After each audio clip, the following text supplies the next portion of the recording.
Classic Restos, proudly brought to you by Shannons Insurance and thetradingpost.com.au. G'day, I'm Fletch, and this is Classic Restos. It's the classic car show that showcases vehicles from yesteryear. These are the lucky ones. These vehicles have survived. So sit back, relax, and enjoy Australia's most favourite classic car show, Classic Restos. Hello and welcome to another episode of Classic Restos, filmed right here in Motown City, Detroit, United States of America. Major sponsors, gee, they're important too. Buying, browsing and selling online has never been easier. And it's also a very special thanks to my longest established insurance major sponsor. You can find out how these people can help you when you visit their websites via classicrestos.com.au. Oh, look at this. Is this any good? I think so. Over 1 million people within an 11-mile stretch to watch thousands of classic cars cruise Woodward. Wow, turning up to a cruise is one thing, but when you turn up to a cruise where the majority of vehicles were built back here in Detroit a long time ago, it's as though they've all gathered and returned home for something really special. First cab off the rank here this morning at Woodward, we have Nick. Welcome to Classic Restos, my friend, the American episode editions. Awesome. Love it. Love it. Welcome to Detroit. Thank you very much. You were pretty rapt to think that I've come all this way. Oh, this is crazy. I mean, I've heard of people coming all over for the Dream Cruise, but from Australia, I mean, I've talked to many people online, you know, in different, you know, little chat rooms and stuff, and it just sounds like everybody's heard about Woodward, you know? Yeah, I mean, I've got it bad. I mean, I go to New York City just for the weekend. Oh, man. Just love to have you. It's just great. I'm just glad you're here. Thank you very much, Nick. We've got a big car here, a big full-size car, a big full-size two-door car. Tell us the deal. Oh, it's a 1978 Mercury Marquis, 28,000 original miles on it, probably weighs about 4,500 pounds. Got a 351 modified 400 block FMX trans. She drives and just runs like you wouldn't believe. Have a go at the interior, the condition of this car. What I love about it is an original car, and it also features some original damage that the last owner had, and that's kind of neat because that just came with the car, right? It's got its own patina. Yeah. Let's get the terminology right on this. You know, it has its own patina because when you have a car like this from the 70s, they did not have clear coat on them. Right. This is an enamel paint job, and if it sits outside and if you don't take care of it and if you don't put the proper care into the car, you're going to have these issues with it. And of course, it's got a scratch here and there and everything else, but it's not a trailer queen. And Nick, your thoughts on Woodward? Oh, Woodward is just phenomenal. I mean, the largest cruise ever, and you know, being here from Detroit and seeing this and the melting of the different people together and just the car show community is just, you know, car people are the best. No other event in the world will give you an 11-mile stretch of road. Tens of thousands of people, in fact, over 1 million people will gather for Woodward this year.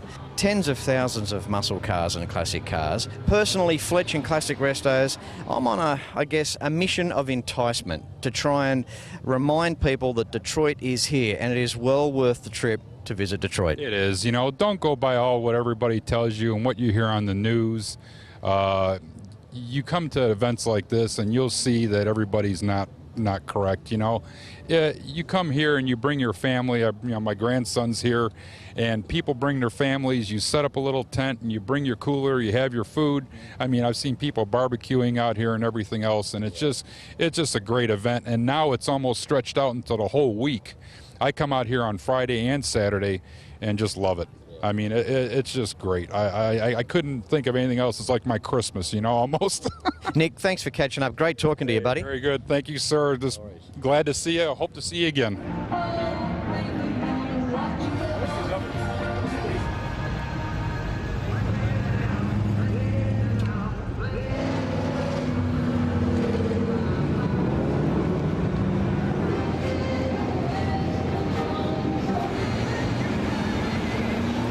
Synonymous with Detroit, the big three: Chevy, Mopar and Ford. We've got a Mopar dealership or Dodge dealership here, and out the front we've got some classic Plymouths on display. We've got Harold here. Harold, welcome to today's show. Thank you very much, Fletch. 1967 Plymouth. Now, this is the car. This is the silver bullet. Nothing beat this car. That's correct, Harold? That is correct. This is a 1967 Plymouth GTX powered by a 426 Hemi, about 650 horsepower. The Chrysler engineers used it as a test mule. And what they did was they would test certain high-performance parts, and they would go out and challenge Ford and GM, and they would beat the pants off of them. Harold, an incredible car when we have a look at it. We've got two 4-barrel Holly carburetors up there on the cross ram intake, 426 Hemi. I mean, what an awesome bit of gear. I mean, it really didn't get much better, did it? No, not at all.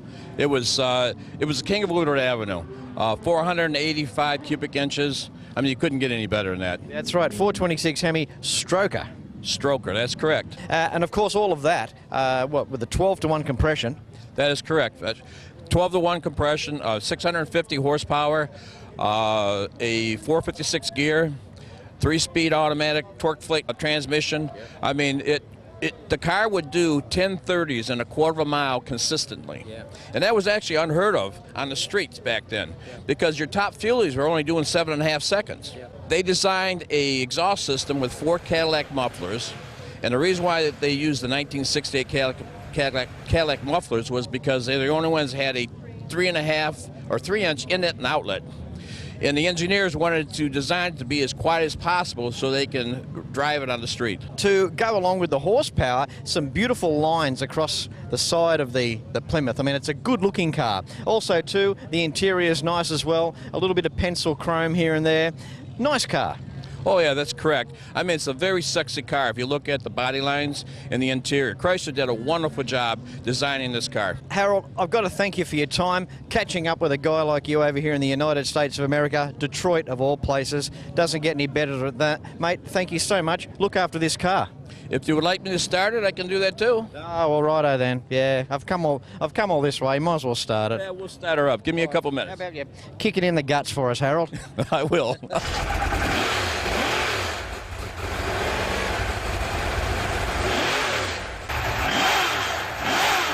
There is no doubt that Woodward Cruise here in Detroit is a world-class event, and you're watching it first on Classic Restos. Of course, not possible without the continued support of my major sponsors, the Trading Post and Shannons Insurance.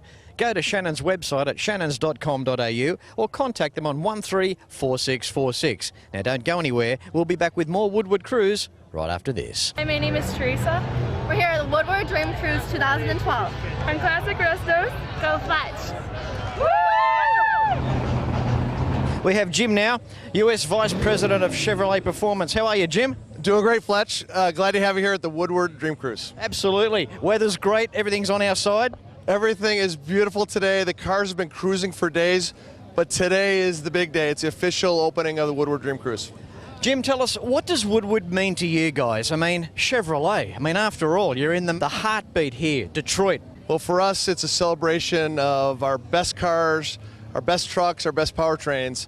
It's a celebration of design and the way we've integrated great design with performance. And for Chevrolet, you know, performance goes way, way back to our co-founder, Louis Chevrolet, who was a great car guy, but he was a racer. And he loved racing. And here today, we love racing, we love performance, and we love style and design. And that's what Woodward's all about. And we're so glad to be here today. It's not all doom and gloom in Woodward. I mean, there's a lot of positive here, and it's just so refreshing to feel when you visit. There is no question. And, you know, here in our display, we have our collection of our race cars, which we're racing today. We have a collection of some classic Chevys. And we have a real incredible display of crate engines, transmissions, controllers, the pieces and parts that people can put in their classic cars or their modern cars today and make them go fast and have fun.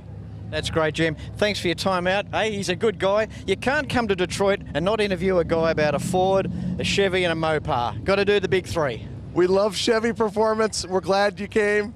And hello to everybody in your audience.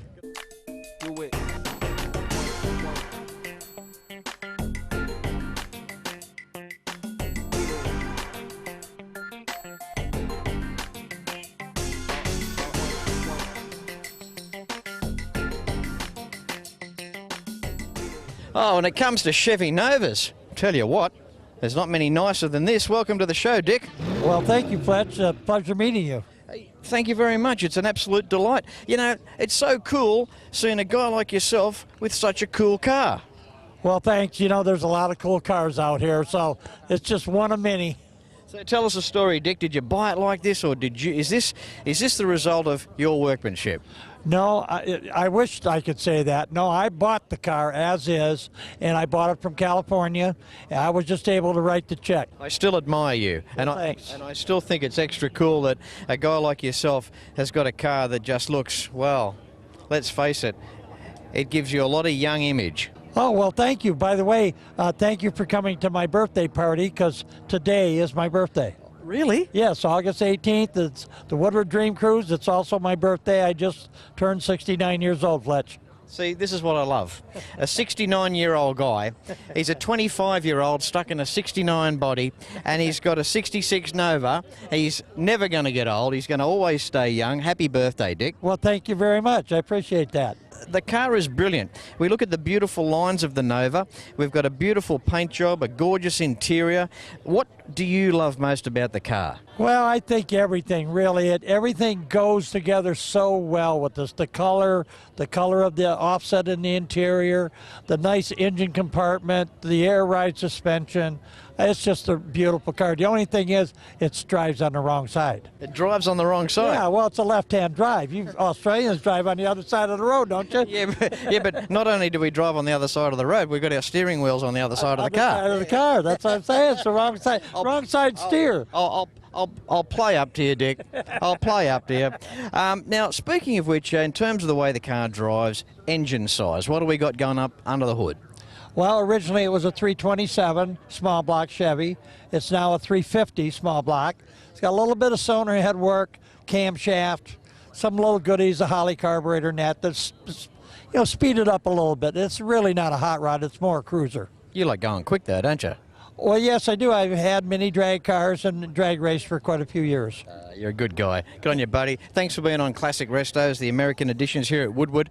And, mate, what can I say? You take care of yourself, Dick. All right, Fletch, you do the same. Here we are. Time for a gorgeous Thunderbird here, the Woodward Dream Cruise 2012 in beautiful Detroit. Hello, Pat. Hi, Fletch. How are you doing? Great. How are you? I'm wonderful, thank you. Look at you. Absolutely. Look at you. Of course you're wonderful. Have a go at her. Look at the way she's dressed. She's dressed in theme. 1955 Thunderbird. Right, bubblegum pink. Oh, you're so lucky. I love these little baby birds. Thank you, I do too. My husband restored it for me for my 20th anniversary. Oh, that's okay. That's all right. I think for a lady of 53, you're doing really well. Thank you. I'm almost as old as Barbie, and I'm lying. Now, Pat, this gorgeous Thunderbird, I love what you've done because, not only do you dress in theme, but you've got the stuffed toys up on the hood and you've gone right back to the era, and that's what I love. Well, somebody told me once that if you can't exercise, accessorize. How does it drive as a car? A good machine? Oh my God, it's wonderful. It's faster than I would like it to be, but it's not as fast as a lot of machines. But it really keeps up. You've got a good old Detroit V8 kicking along in there. Yes, I do. Yeah. Absolutely. It makes me very proud to be here in the part of the world where a lot of the best engines came from, a lot of engines with fantastic heritage, and it makes it extra special. You hear some bad things about Detroit, but you've got to come here to realise how good Detroit really is. You betcha. All you have to do is look around. We've got a crowd of about 1 million people down here today. Gorgeous cars, gorgeous day. Yeah. What more could anybody want? I know. I'm blown away. What car event will give you 1 million people? The TV show, no, it doesn't matter how many episodes I do here, we're just scratching the surface, aren't we?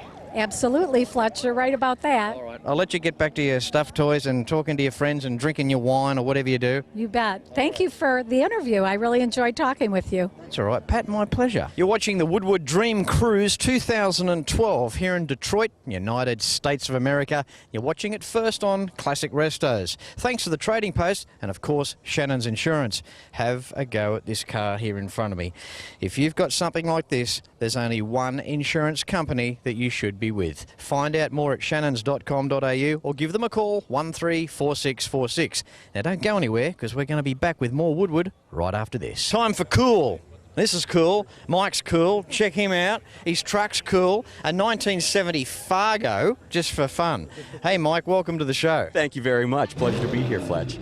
This is just awesome what you've done. I love your truck because of the body work that you've done. Had it had a hard life? Did you do a lot of work there? Actually, the truck was a fairly clean truck. It spent most of its life in Arizona, and when I got the truck back to Canada, I changed it from a Dodge into a Fargo because the Fargos were Canadian kind of only vehicles. The Fargo name originated in Canada, so I thought, well, how perfect to have an A100 with the Fargo badging on it. So hunted around, found the Fargo tailgate and the Fargo badging, and that's kind of how it ended up. So who helped you do the job? It was a 7-year project for my father and I bought the truck when I was 16 years old. This is actually my first vehicle I ever bought. I bought it when I was going into my last year of high school, and the plan was to get it done before spring so I could drive it to high school at least once. And so I would have graduated in 1999, and as the project progressed and it just kind of snowballed, I didn't end up driving the truck till July of 2005, so it took a little bit longer than what I expected, but was well worth it. Not a silly question, but how does it drive? Like, you've got a lot of weight up front,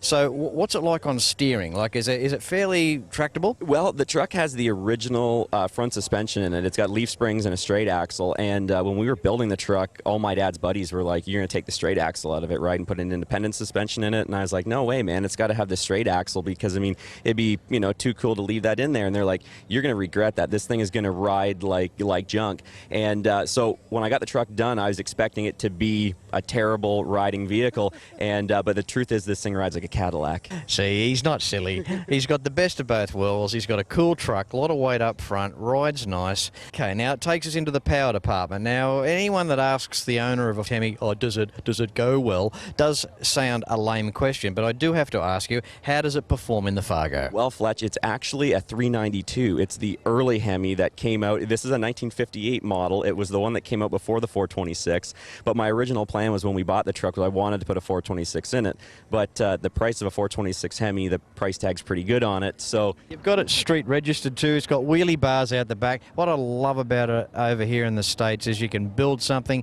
and just put it on the road.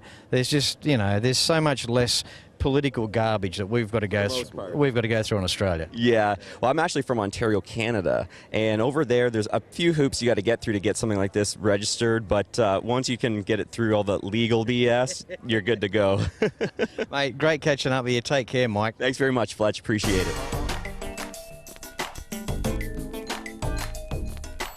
How cool is this? We've gone from one level of cool to the next level of cool because this bloke's George and it's Mike's dad. And George is responsible for helping Mike to do the Fargo. But you, George, have got a racing history yourself, right? Oh yeah, I've been racing cars since I was 16 years old. Wow, and this car behind us, tell us quickly about what you've done there. Well, that car behind is a 1978 Malibu that I've raced. In fact, I bought it in 81 or 2, and I worked on getting it ready for the street and never drove it on the street. I started racing it, and I raced it for 28 years. And what's it, with you guys with the big wheels and the wheelie bars out back, how much horsepower have you got? 550 horsepower. That's amazing. Tell us, what era, how far do we go back when you were, well, street racing, or you went to the drags when you were a young guy? I mean, I'm not saying that you're old by any means. Well, I guess it would be about 67 or 8, because I got a 66 Biscayne with 427 4-speed, and I guess like every other kid, you know, we started street racing, and then of course that ended up not being too cool in the street. So you went from stoplight to stoplight. Oh yeah, and of course, well, we lived out in the country, and we'd have all kinds of quarter-mile drag strips marked out with white paint, and we go out and we'd race until the police come out and they said, "All right, guys, let's get out of here." So we just pull out and we go to the next spot and we'd race there until they, "All right, guys, let's get out of here." So everybody go home, you know, for the night. But every Friday night and Saturday night we'd be street racing. That's great, George. Thanks for your time. Great to catch up with you, mate. And take care of yourself. Love what you guys stand for and what you do. You're out having fun, and you've got a positive outlook on life. What more can I say? Well, it's been great, and it's been great talking to you, Fletch. Just a few miles away from the Woodward Cruise, we've come to this gorgeous neighbourhood here. Caught up with this bloke, Murray. Murray, welcome to today's show. Hey, thanks, Fletch. I'm happy to be here. Absolutely. Murray, well, look, we're on Murray's front lawn. I mean, and the reason why? Have a go at this. Have you ever in your life seen this? A 1959 Imperial been chopped down What an incredible job you've done. Why, thanks a lot. We call it the Imperial Speedster, and it started life as a 4-door sedan. I looked at it, and honestly, I set out to build a rat rod, but everything went awry pretty quick. And we set the bar low, so everything above it was just bonus. Sometimes when you see modified cars like this, they've got a few rough edges here and there if you look close.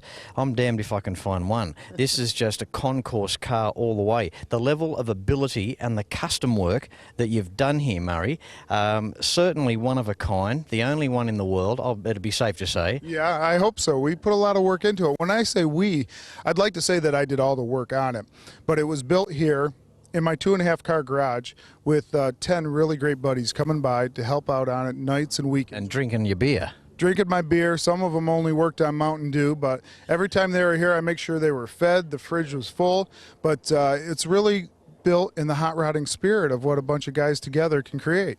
The way that you've got the line on the top of the front door into the back, now to me, that would be a rear door, is that correct? The rear door of the 4-door car you've used as the front doors? But we cut them in half and put them together. The front part is the front door since it fits the fender and the cowl, and the back part is the back door since it fits the rear quarter. What inspired you? Like, were you laying in bed one night and you just thought, I'm just going to trim this sucker by about 8 feet? Well, as I kind of alluded to earlier, this is plan B from what I set out to do with the rat rod. And what inspired me to do a rat rod was a chopped down VW Beetle that was built in 3 months. And I said, what can I do in the spirit of this car that was all cut up? But I want to do it my style. So I love the big 50s cars, the big fins. And I went around and said, who's got the most outrageous from the 50s? And, you know, Chrysler, DeSoto, all that Mopar stuff was doing really out-of-the-box thinking with their work. The interior is absolutely gorgeous. I mean, everything you look at, it's just so blending. Everything contrasts. The colours just run into each other beautifully. It leads me to up under the hood. What's the story there? Well, under the hood, and actually under the whole car, it's a modern drivetrain. It's a 6.1 liter Hemi that we took and backed it up with 518 transmission, which has overdrive. We still use the push buttons on the dash, and then out back it's a Dodge Viper independent rear suspension. So it's set up to drive and handle. We've had it autocrossing, and it's just a pleasure to be in and take it down the road. Murray, it's been wonderful catching up with you. Thank you for the invitation round to your house here, and it's a true picture sitting out here on the lawn, and well, what do we say, eh? Good on you, buddy. Fletch, it's been a pleasure.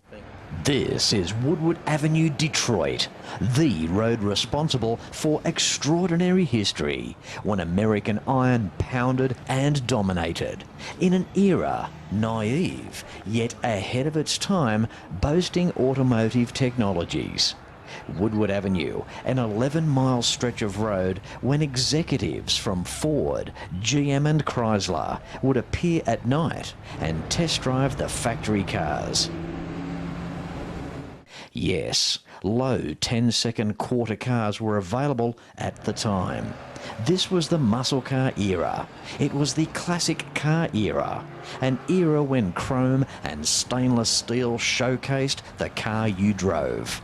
Today, Woodward attracts over 1 million people, only in Detroit, United States of America.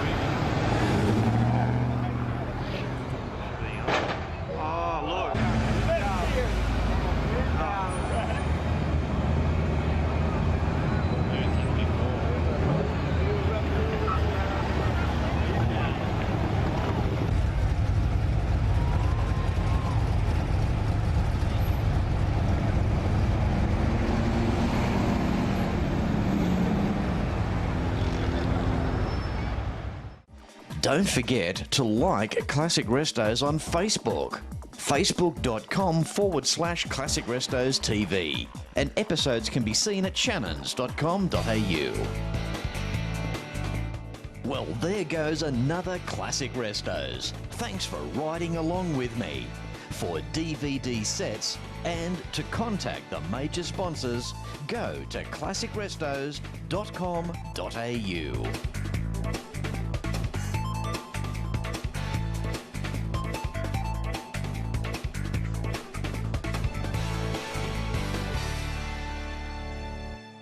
Classic Restos, proudly brought to you by Shannons Insurance and thetradingpost.com.au.